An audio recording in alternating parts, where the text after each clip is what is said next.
નમસ્કાર મિત્રો, સ્વાગત છે તમારું અમારી YouTube channel Gujarat jobs and ન્યૂઝમાં. મિત્રો, બજેટ 2025 બજેટ 2025ને લઈને મહત્વની અપડેટ સામે આવી રહી છે. પેટ્રોલ ડીઝલના ભાવમાં ઘટાડો થશે. તે સિવાય બજેટમાં આ મોટી જાહેરાતો જોવા મળી રહી છે.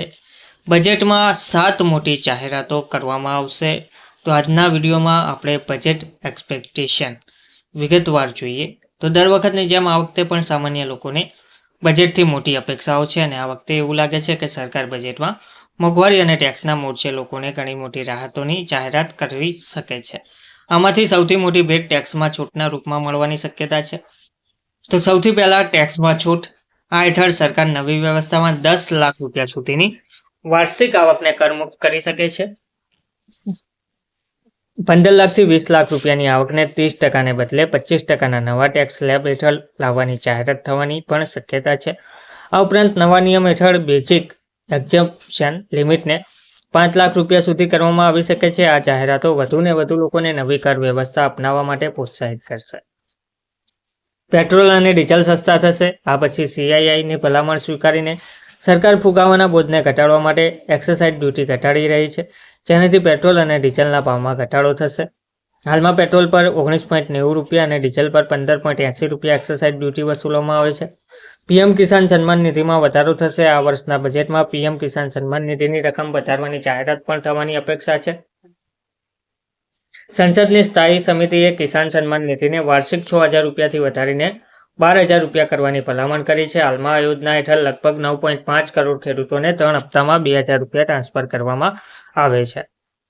બજેટ રોજગારની તકો વધારશે. આ પછી રોજગાર સંબંધિત જાહેરાતોનો વારો આવે છે, જેના હેઠળ એવી અપેક્ષા રાખવામાં આવી રહી છે કે સરકાર CIIની ભલામણોના આધારે સંકલિત રાષ્ટ્રીય રોજગાર નીતિ લાવી શકે છે, જેમાં તમામ રોજગાર પ્રદાન કરતા મંત્રાલયોની યોજનાઓને આ ક્ષેત્રમાં લાવવાની યોજના છે. ગ્રામીણ વિસ્તારોના સ્નાતકો માટે ઇન્ટર્નશીપની પણ જાહેરાત કરી શકાય છે, જેના હેઠળ તેઓ સરકારી કચેરીઓમાં કામ કરવા માટે ઇન્ટર્નશીપનો વિકલ્પ મેળવી શકે છે.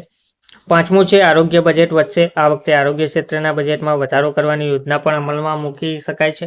આ અંતર્ગત ગયા વર્ષના લગભગ 91,000 કરોડ રૂપિયાના આરોગ્ય બજેટની તુલનામાં આ વખતે 10% વધુ રકમ ફાળવવામાં આવી શકે છે. મેડિકલ કોલેજોમાં બેઠકો વધારવાની જાહેરાત પણ થઈ શકે છે. આ ઉપરાંત કેટલાક તબીબી ઉપકરણો પરની આયાત ડ્યુટી પણ ઘટાડી શકાય છે. ઘર ખરીદવું સસ્તું થશે.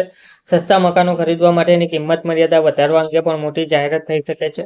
આ અંતર્ગત મેટ્રો શહેરો માટે પરવડે તેવા મકાનોની મર્યાદા 45 લાખ રૂપિયાથી વધારીને 70 લાખ રૂપિયા અને અન્ય શહેરો માટે આ મર્યાદા 50 લાખ રૂપિયા સુધી વધારી શકાય છે. હોમ લોનના વ્યાજ પર કરમુક્તિ પણ 2 લાખ રૂપિયાથી વધારીને 5 લાખ રૂપિયા કરી શકાય છે. આ છૂટછાટો દ્વારા સરકાર ભારતમાં 1 કરોડ પોસાય તેવા મકાનોની અછતને પૂરી કરી શકે છે, જે 2030 સુધીમાં વધીને 3.12 કરોડ થવાનો અંદાજ છે.